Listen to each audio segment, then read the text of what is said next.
ये ओवैसी भी यहाँ आने लगा है। मेरे हैदराबादी भाई, उधर ही रहना, इधर को मत आना।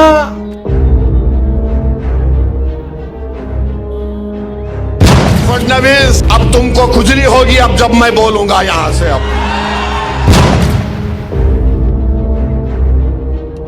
यहाँ पर आकर हमको धमकियां दी जा रही है। हे देवेंद्र फडणवीस, याद रखो तुम मेरी जबान का मुकाबला नहीं कर सकते ना। अगर तुम मोदी अमित शाह भी बैठ गए तो मेरी जबान का मुकाबला नहीं कर सकते।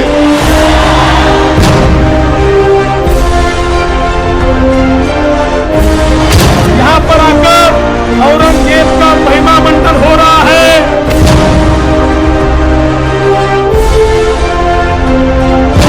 फडणवीस तुम्हारे पूर्वज नहीं थे, ओवैसी के पूर्वज थे जो अंग्रेजों से जिहाद कर रहे थे।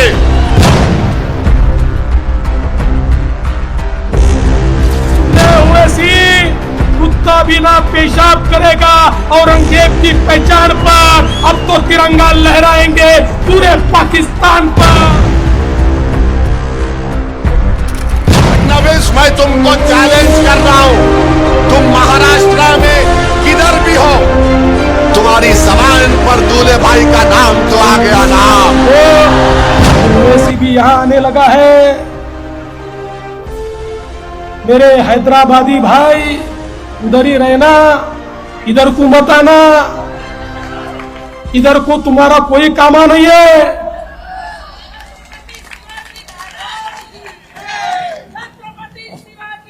अरे भाई, मैं समझ नहीं पा रहा हूं ये क्या यहां पर हो रहा है। यहां पर आकर हमको धमकियां दी जा रही है। यहां पर आकर औरंगजेब का महिमा मंडन हो रहा है। मैं बता देना चाहता हूं, भारत का जो सच्चा मुसलमान है वो भी औरंगजेब को अपना हीरो नहीं मानता। अरे औरंगजेब तो आक्रमणकारी था, उसने हम पर आक्रमण किया था। इसलिए सुन ले ओवैसी, कुत्ता भी ना पेशाब करेगा औरंगजेब की पहचान पर। अब तो तिरंगा लहराएंगे पूरे पाकिस्तान पर। महाराष्ट्र के डिप्टी चीफ मिनिस्टर इस तारीखी शहर को आए थे और आकर गैर जरूरी मेरा नाम अपनी जबान पर लाए। हाँ, देवेंद्र फडणवीस बोले, सुनो ओवैसी, ए देवेंद्र फडणवीस,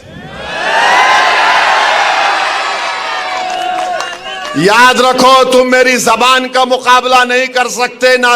अगर तुम मोदी अमित शाह भी बैठ गए तो मेरी जबान का मुकाबला नहीं कर सकते। इन्हों क्या बोले,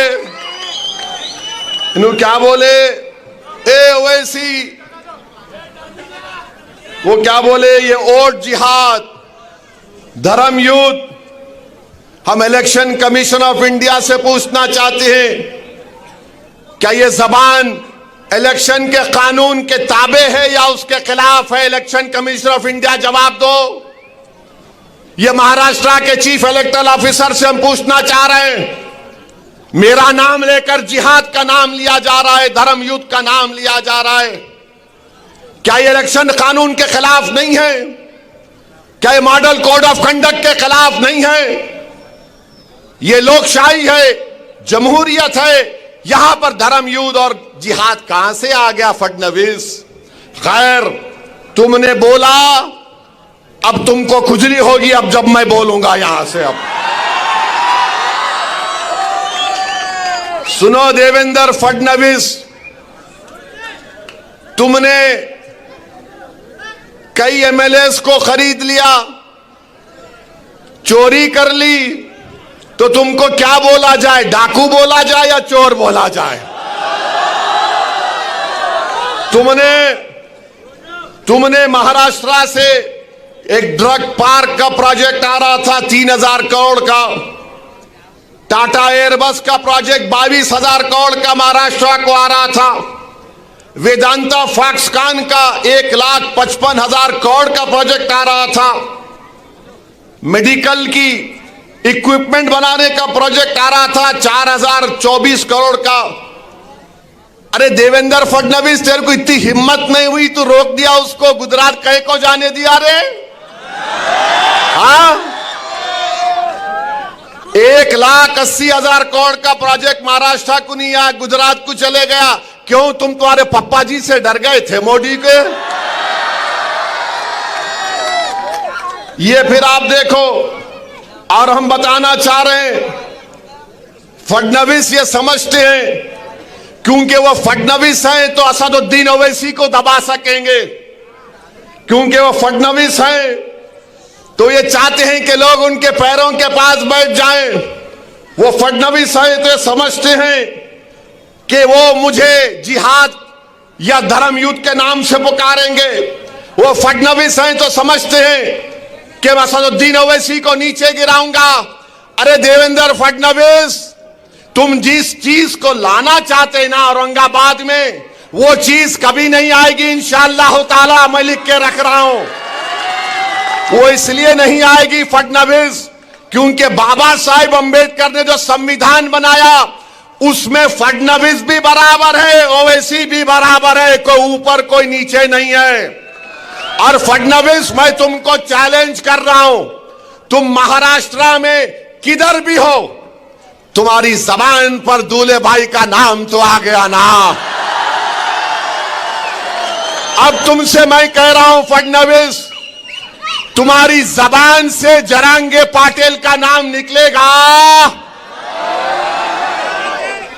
जरांगे पाटिल का नाम निकलेगा फडणवीस, तुम्हारी जबान लड़खड़ा जाएगी जरांगे पाटिल का नाम लेने से।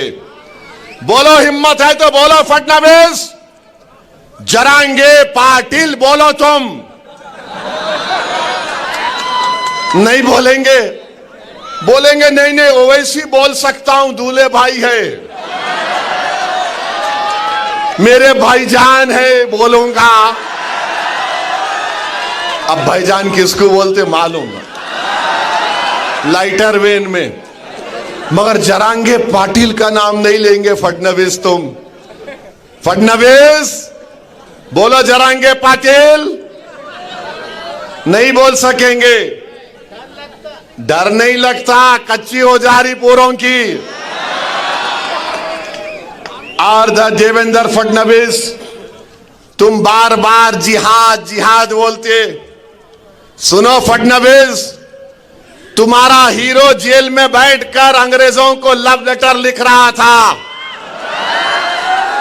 हमारे उलमाए किराम माल्टा की जेल में और जेल के मैदान में मौलाना हुसैन अहमद मदनी, मौलाना महमूद उल हसन अंग्रेजों के सामने झुके नहीं, सीना तान कर खड़े हो गए। सुनो फडणवीस, अल्लामा फजल कैराबादी काला पानी की जेल में थे। अल्लामा फजल कैराबादी ने अंग्रेजों से कोई सौदा नहीं किया।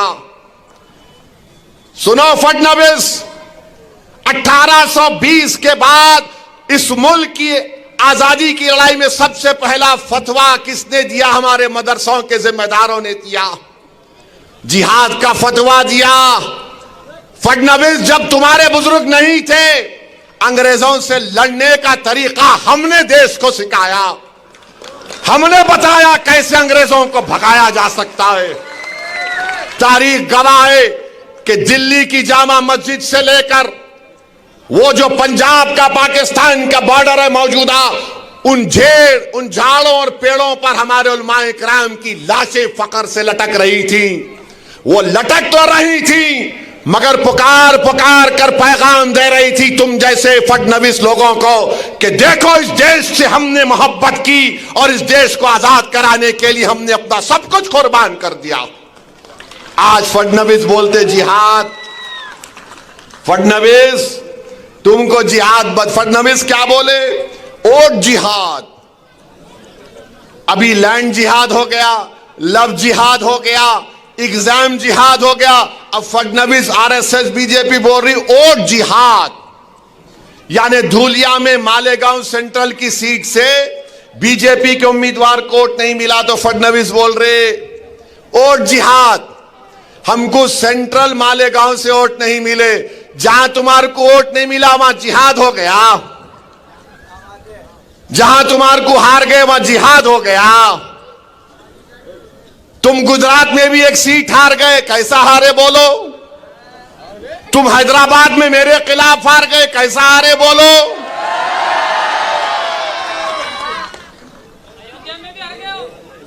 अयोध्या में भी हार गए। अम्मा अब नहीं बोलता, इससे आगे मैं बोलो फडणवीस कैसा हारे। मोदी की मेजॉरिटी कितनी कम हो गई, बहुत कम हो गई मोदी की, कुछ भी अच्छा नहीं बना रहे उन्होंने। अब बोलो, मगर मेरे भाई मालेगांव सेंट्रल की बात फडणवीस ने की। 1818 में अंग्रेजों और मराठाओं की जंग हुई थी, तीसरी जंग। मराठाओं की फौज में मुसलमान थे। कौन सी तारीख को? 1818। फडणवीस तुम तारीख में वीक हो, तुम्हारे को नहीं मालूम, तुम हिस्ट्री नहीं जानते। कुछ भी नहीं जानता, छोड़ो उन्हें।